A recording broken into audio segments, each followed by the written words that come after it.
Welcome to ஏகேஸ் kitchen. இன்றைக்கி நம்ம கருவாடு தொக்கு செய்யலாம். எப்படின்னு வாங்க வீடியோக்குள்ளே போகலாம். நம்ம ஸ்டவ் பற்ற வச்சுக்கலாம். கொஞ்சமாக ஆயில் போட்டுக்கலாம். இன்னும் கொஞ்சம் ஆயில் கொஞ்சமாக போட்டுக்கலாம்.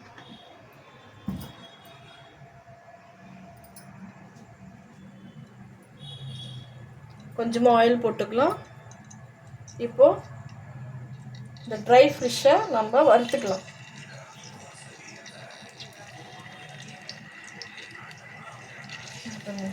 இது ஒன்று ஒன்றா போட்டு கருவாடை வறுத்துக்கலாம்.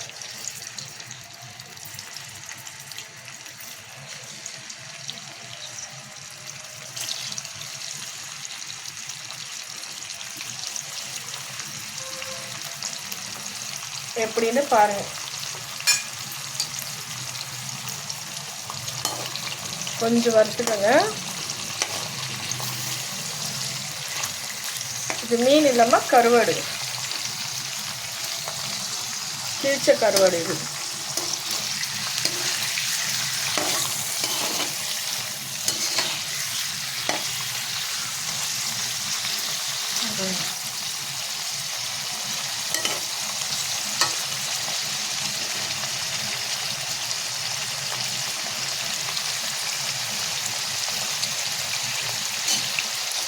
கொஞ்சம் நல்லா ஃப்ரை ஆகட்டும். கொஞ்சம் நல்லா ஃப்ரை ஆனால் எடுத்துடலாம்.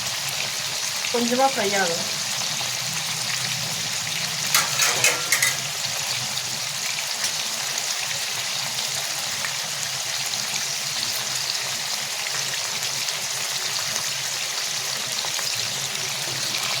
பாருங்க, ஃப்ரை ஆகிட்டு.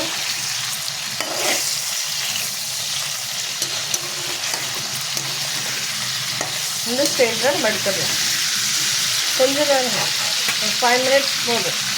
ரொம்ப வறுக்காதீங்க.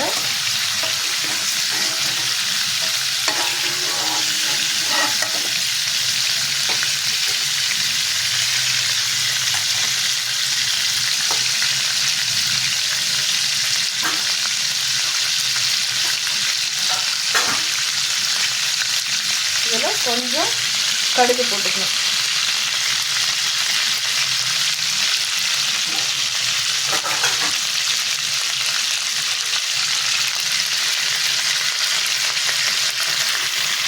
கொஞ்சோண்டு கருவேப்பிலை, வெங்காயம்,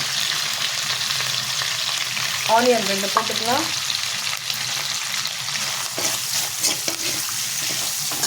கொஞ்சம் நல்லா மிக்ஸ் பண்ணுங்கள் ஆனியனை.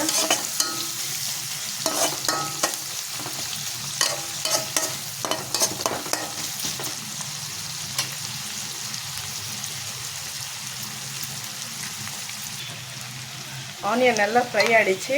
இப்போது இதில் பூண்டு, சீரகம், கொஞ்சம் மிளகு, கறிவேப்பிலை இங்கே அதை எடுத்து நல்லா கொஞ்சம் கொரப்பாக நைஸாக அரைக்க வேண்டாம், கொரப்பாக அரைச்சா போதும். இப்போ நம்ம இந்த ஸ்டேஜில் போட்டுடலாம்.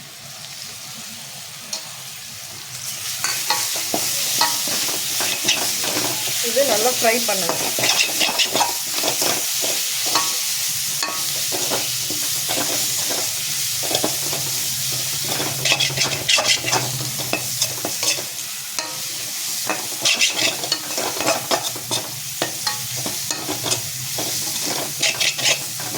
நல்லா பச்சை வாசனை போகிற வரைக்கும் நல்லா ஃப்ரை பண்ணுங்கள்.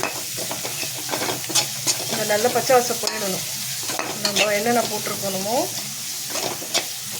பூண்டும், சீரகம், மிளகு, கறிவேப்பிலை கொஞ்சம் நல்லா குறையாக அரைச்சிட்டு ஒரு மாதிரி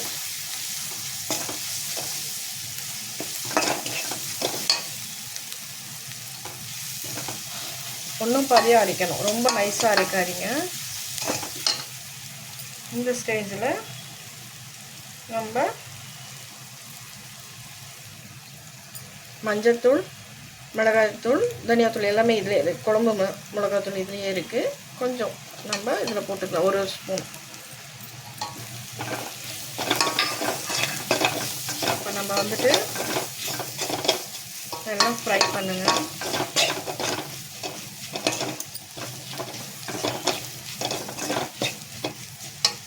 இந்த ஸ்டேஜில் 1/4 கிலோ தக்காளி வச்சுருக்கேன். அது நல்லா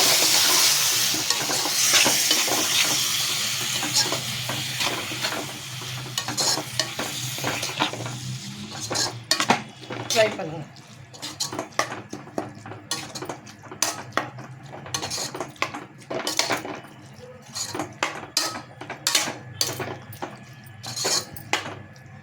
இது நல்லா ஃப்ரை பண்ணிட்டீங்கன்னா கொஞ்சம் நல்லா ஃப்ரை ஆகட்டும், நல்லா வதங்கட்டும்.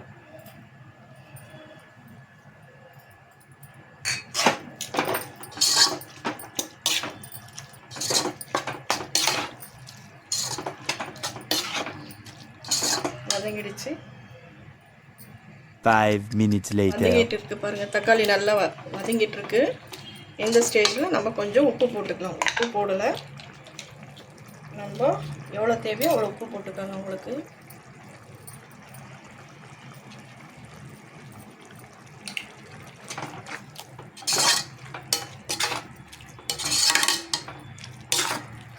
நல்லா வதங்கணும், தக்காளி ஃபுல்லாக வதங்கணும். இந்த ரொம்ப தண்ணியாக இருக்குது. இப்போ நல்லா வதங்கிட்ட பிறகு அதுக்கப்புறம் நம்ம வந்துட்டு கருவாடு போடணும்.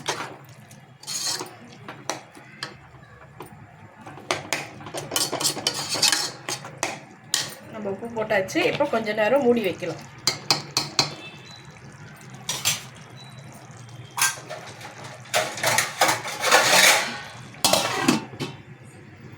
பாருமா, நம்ம மூடி வச்சுருக்கோம்.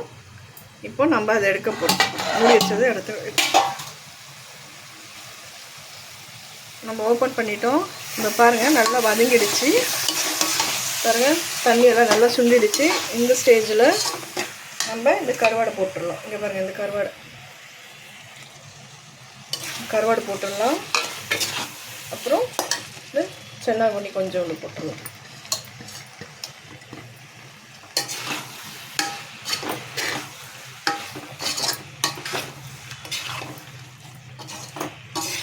கருவாடு தொக்கு பாருங்கள் எப்படி வருது.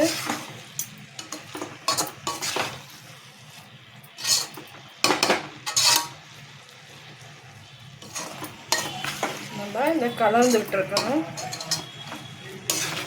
இதை ஃபுல்லாக கலந்து விட்டுட்டிங்கன்னா இங்கே பாருங்கள் தொக்கு. இப்போ இந்த ஸ்டேஜில் மூடி வைங்க. இன்னும் ஒரு 5 நிமிஷம் மூடி வைங்க. நம்ம இதை ஓப்பன் பண்ணலாம். இந்த ஸ்டேஜில் நம்ம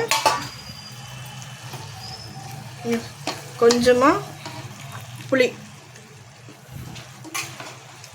ஊற்றிட்டு கொஞ்சமாக, ரொம்ப வேண்டாம், கொஞ்சமாக ஊற்றி கலரிடலாம். நம்ம ரொம்ப மிக்ஸ் பண்ணிட்டோன்னா போதும். இங்கே பாருங்க நல்லா தொக்கு மாதிரி வந்துடுச்சு. அவ்வளோதான்.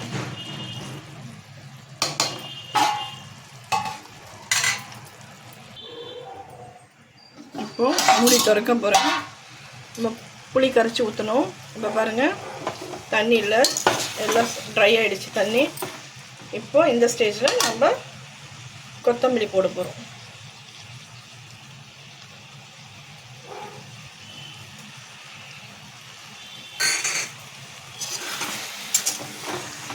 அவ்வளோதான், முடிஞ்சிடுச்சு. நம்ம கருவாடு தொக்கு முடிஞ்சிடுச்சு.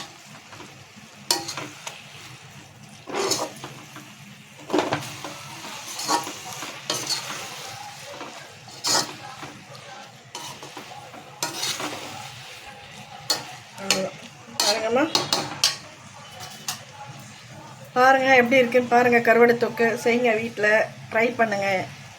எப்படி இருக்குன்னு கமெண்ட் பண்ணுங்கள், லைக் பண்ணுங்கள், டேஸ்ட் பண்ணி பாருங்கள் எப்படி இருக்குன்னு. சப்ஸ்கிரைப் பண்ணுங்கள். ஓகே, பாய். தேங்க்யூ, பாய்.